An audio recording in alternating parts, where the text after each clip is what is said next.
Hey everyone! A lot of players think they deserve a higher rank than they are now, but when we watch your gameplay, it's clear that's not the case. So today, we're going to be breaking down a low elo game for everyone to learn from. If you are making any of these mistakes, you are missing crucial fundamental knowledge of the game and will not climb until you obtain it. Luckily for you, that's what we teach here at SkillCap. Also, at the end of the video, we'll be revealing what the rank of the game is, so stick around for that as I'm sure most of you won't be able to guess it. The mistakes we're going to be focusing on today are macro focused. So let's get started here, where the player we're watching is on TF, and they clear the wave mid, then look for an ultimate play down to bot. He ults down, the team trades 1 for 1, with Ashe and Thresh getting pretty low as well. The enemy mid laner Ryze roams down, so the TF stays to help push the wave so his bot lane can reset. This was very good, but now we have a problem. If you were TF in this situation, what would you do next? Stay bot to try and make a play for kills at the tower, run back to mid, or reset.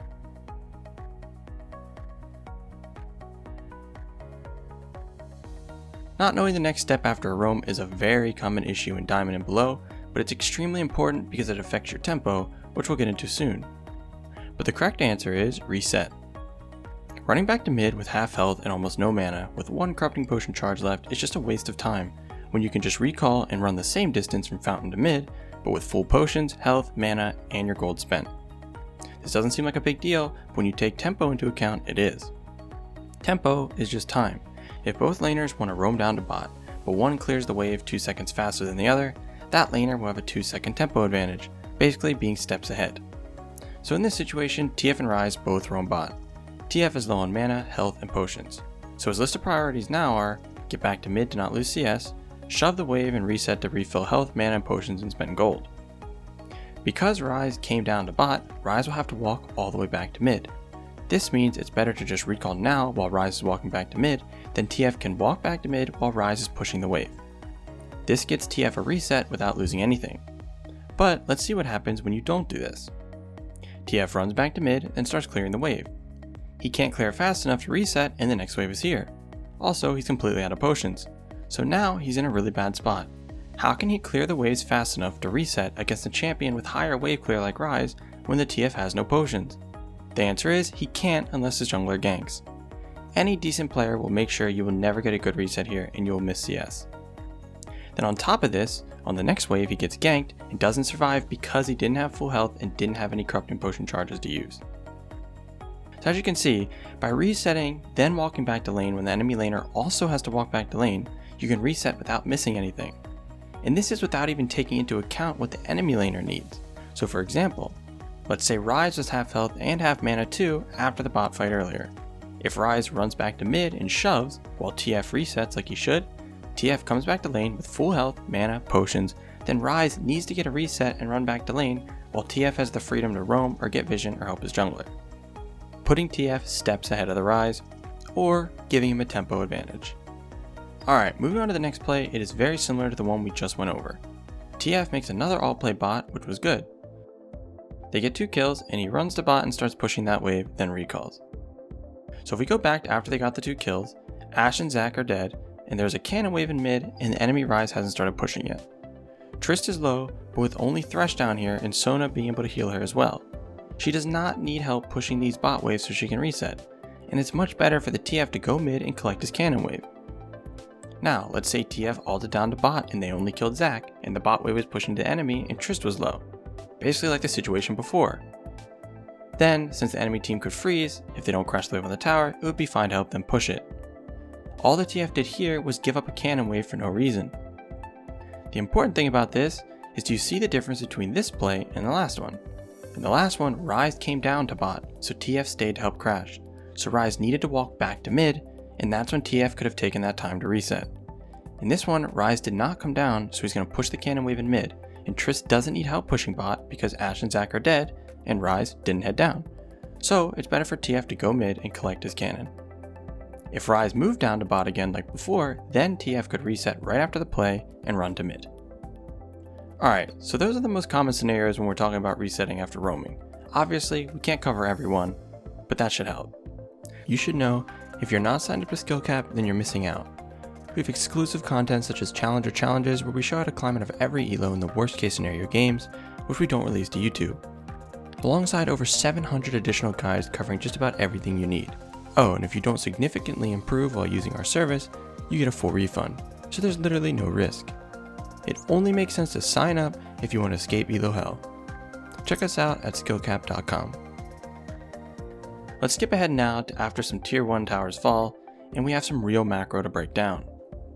Let's pick up here at 17 minutes when the TF TPs down to bot lane to push this Ganon wave.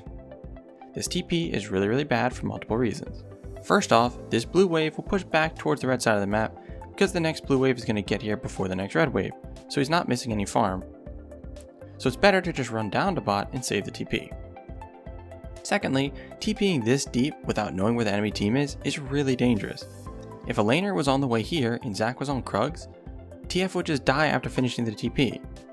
And lastly, there is no point in TPing and pushing these waves when Tristan Gragas are recalling and Sona is in base. Putting pressure on the map doesn't do anything for you when your teammates are resetting.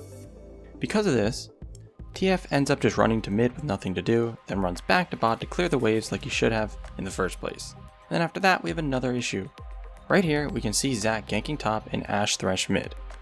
So if Ryze shows down bot, he has to be alone. When you're ahead of the enemy laner and pushing side lanes, if you know they are alone, you need to pressure them. On certain champions like Diana, LeBlanc, Zed, or Fizz, you can just look for kills. TF doesn't do that much damage, but walking up and using a gold card, Q, Lich Bane auto combo will chunk them, and just chunking them is important and puts pressure. With a chunk, they shouldn't be able to walk up to the wave and you can pressure the tower. In this scenario, Gragas ganked bot and chunked the Ryze, but the TF runs away and heads towards mid where the enemy team is grouped taking the tower when he should be pressuring bot tower. He gets to here in the river and the enemy team takes mid.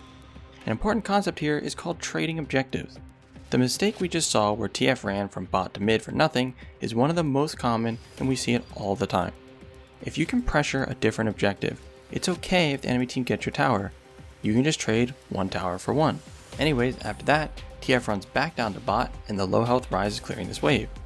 TF stands over here, probably worried about the enemy team being near and doesn't walk up and go for the kill on Ryze. Now there are two reasons why pressuring right now is really important.